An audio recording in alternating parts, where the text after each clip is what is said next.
إلى ربك يومئذ المساق فلا صدق ولا صلى فلا صدق ولا صلى ولكن كذب وتولى തൊണ്ടക്കുഴിയിലേക്ക് റൂഹത്ത് നിൽക്കുന്നതായ സമയം മരണവേളയിൽ കടന്നുകൊണ്ട് പടയുകയാണ്. ഒരാൾ പോലും അവനെ തിരിഞ്ഞു നോക്കാനില്ല. സബാരിയാക്കളാകുന്ന ശിക്ഷയുടെ മലക്കുകളല്ലാതെ അവന്റെ സാന്നിധ്യമില്ല.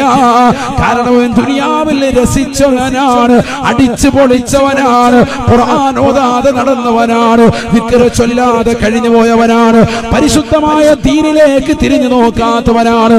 പാവപ്പെട്ടവന്റെ കണ്ണീരപ്പാതെ നിരാലംബര കവലംബമാകാതെ നിരാശരക്ക് ആശ്രയത്വം കൊടുക്കാതെ സമ്പത്ത് കൊണ്ട് അടിച്ചു പൊളിച്ച് രസിച്ചവനല്ലേ ഇതാ മരണത്തിന്റെ മുഖത്ത് കിടന്ന് വിറയ്ക്കുകയാണ്. അവൻ മരണത്തെ പേടിച്ചുകൊണ്ട് ഇടങ്ങേറാവുകയാണ്.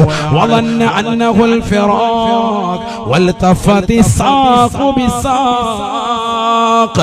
ഇടതുകാലിന്റെ കണങ്കാലിന്റെ മേൽ വലതുകാലിന്റെ കണങ്കാല് കയറ്റി വെച്ചുകൊണ്ട് ഉരസുകയാണ്. മരണത്തിന്റെ വേദന കൊണ്ട് പുളയുകയാണ്, വല്ലാതെ വെപ്രാളപ്പെടുകയാണ്. ഇമാം ഗസാലി റളിയല്ലാഹു അൻഹു അദ്ദേഹത്തിന്റെ ലോക പ്രസിദ്ധമാകുന്ന ഇഹ്യാ ഉലൂമുദ്ദീനിലൂടെ ലോകരെ പഠിപ്പിക്കുകയാണ്. മനുഷ്യ മാനവാ, മരണാസന്നനായി നിലകൊള്ളുന്ന മനുഷ്യന്റേതാകുന്ന വായ്ക്കുള്ളിലേക്ക് ലോകത്തുള്ള മുഴുവൻ സമുദ്രത്തിന്റെ ജലാശയത്തിൽ വെള്ളം കൊണ്ടുവന്ന് ഒഴിച്ചു കൊടുത്താലും അവൻ മരണത്തിന്റെ വേദന ശമിക്കുകയില്ല. അത്രയേറെ വേദനയാണ്, അത്രയേറെ പ്രയാസമാണ്. വേദന കൊണ്ട് പൊളയുന്ന മനുഷ്യൻ, വല്ലാതെ നെറുവേർപ്പെടുന്ന മനുഷ്യൻ, മാനസികമായി ബുദ്ധിമുട്ടുന്ന മനുഷ്യൻ മന്ത്രിച്ചൂതാൻ പറയുമ്പോ ഒരാൾ പോലും അവനെ സഹായിക്കാനില്ല. അസ്റായീൽ അലൈഹിസ്സലാമും കൂട്ടാളികളും അവന്റെ റൂഹിനെ പിടിക്കുകയാണ്. ആ സമയത്ത് അവൻ വിളിച്ചു പറയുകയാണ്, റബ്ബി ലൗലാ അഖർതനീ ഇലാ അജലിൻ ഖരീബ്. അല്ലാഹുവേ, പടച്ച റബ്ബേ, എന്നെ ഒരു മാസത്തേക്കൊന്ന് മടക്കി തരുമോ അല്ലാ? ഈ ദുനിയാവിലേക്കൊന്ന് മടക്കി തരുമോ അല്ലാ? വേണ്ട, ഒരാഴ്ചയിലേക്ക് മടക്കൂ അല്ലാ, ഒരു ദിവസത്തേക്ക് മടക്കൂ അല്ലാ, അര ദിവസത്തേക്ക് മടക്കൂ റബ്ബേ, അരമണിക്കൂർ നേരത്തേക്ക് എന്നെ ദുനിയാവിലേക്കൊന്ന് മടക്കണം. എനിക്കൊന്ന് നമസ്കരിക്കണം, എനിക്ക് ബാങ്ക് വിളിക്ക് ഉത്തരം കൊടുക്കണം, എനിക്ക് ജുമാ നമസ്കരിക്കണം, എനിക്ക് ജമാഅത്ത് നമസ്കരിക്കണം, എനിക്ക് തലയിൽ തട്ടമിട്ടുകൊണ്ട് വീടിന്റെ അകത്തളങ്ങളിൽ അവ്വൽ വഖത്തിൽ നമസ്കരിക്കുന്നവളാകണം. എനിക്ക് മോശപ്പെട്ട സിനിമ ഇനി കാണണ്ട, ഇനി എനിക്ക് സീരിയൽ കാണണ്ട, ഇനി എനിക്ക് സിനിമാ പാട്ട് കേൾക്കണ്ട. ഞാൻ എല്ലാ ബന്ധങ്ങളും ചേർക്കാൻ റെഡിയാണ്, ഏത് ബന്ധങ്ങളും ഞാൻ ചേർക്കാൻ റെഡിയാണ്. അയൽപക്ക ബന്ധങ്ങൾ ശാക്തീകരിക്കാം, കുടുംബ ബന്ധങ്ങൾ ചേർത്തുകൊള്ളാം, മാതാപിതാക്കളെ ശ്രദ്ധിച്ചുകൊള്ളാം, നാട്ടുകാരുമായിട്ടുള്ള കടപ്പാടുകൾ തീർത്തുകൊള്ളാം. റബ്ബി ലൗലാ അഖർതനീ ഇലാ അജലിൻ ഖരീബ് ഫഅസ്സദ്ദഖ വഅകും മിനസ് സാലിഹീൻ. ഞാൻ പള്ളിക്ക് സഹായിക്കാമല്ല, മദ്രസകൾക്ക് സഹായിക്കാമല്ല, ദീനീ കാര്യങ്ങൾക്ക് മുൻപന്തിയിലായി കൊള്ളാമല്ല. എന്നെയൊന്ന് ദുനിയാവിലേക്ക് മടക്കൂ റബ്ബേ എന്ന് മരണത്തിന്റെ വേദന അനുഭവിക്കുന്നതാകുന്ന മനുഷ്യൻ ആ തീഷ്ണമാകുന്ന വേദനയിൽ കടന്നുകൊണ്ട് വിളിച്ചു പറയുമേ എന്ന് വിശുദ്ധമായ ഖുർആൻ. അല്ലാഹു സുബ്ഹാനഹു വ തആല ഉടനെ മലക്കുകളോട് പറയുകയാണ്, വലയുഖിറല്ലാഹു നഫ്സൻ ഇദാ ജാഅ അജലുഹാ. അല്ലാഹു പറയുകയാണ്, വേണ്ടടാ കല്ലാ ഇന്നഹാ കലിമത്തുൻ ഹുവ ഖായിലുഹാ.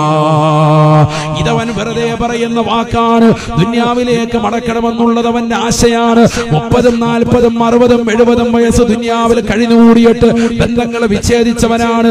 ദീനിനെ സഹായിച്ചിട്ടില്ല, പാവപ്പെട്ടവനെ കണ്ണീരൊപ്പിയിട്ടില്ല, ഒരാളെ പോലും നോമ്പ് തുറപ്പിച്ചിട്ടില്ല, ഒരു മദ്രസയ്ക്കും സഹായിച്ചിട്ടില്ല, ഒരു ദീനിനും കൊടുത്തിട്ടില്ല.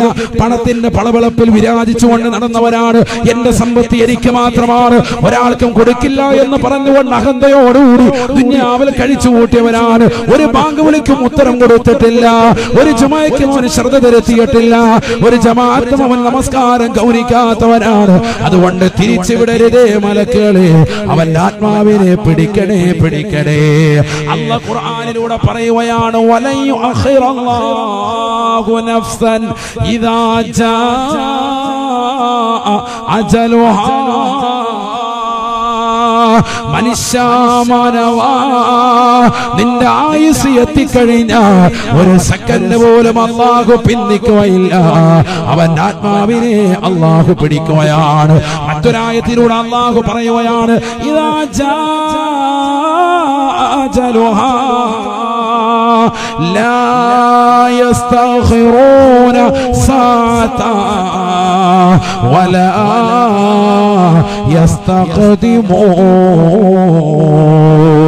ആത്മാവിനെ പിടിക്കേണ്ട സമയമെത്തിയാൽ ഒരു സെക്കൻഡ് പോലും അല്ലാഹു മുന്തിക്കുകയില്ല, ഒരു സെക്കൻഡ് പോലും അല്ലാഹു പിന്തിക്കുകയില്ല. ആത്മാവിനെ അല്ലാഹു പിടിച്ചെടുക്കുകയാണ്. അതുകൊണ്ട് പ്രിയപ്പെട്ട സഹോദര സഹോദരിമാരെ, അല്ലാഹു നൽകിയിരിക്കുന്ന ആയുസ് നിസാരമാക്കരുതേ, നിസാരപ്പെടുത്തരുതേ. ഈ ദുനിയാവിൽ നിനക്ക് അല്ലാഹു നൽകിയിരിക്കുന്ന ആയുസ് 60-ന്റെയും 70-ന്റെയും ഇടയിലാണ്. അതിൽ പാവപ്പെട്ടവന്റെ കണ്ണീരൊപ്പടേ, ദീനിനു വേണ്ടി സഹായിക്കണേ.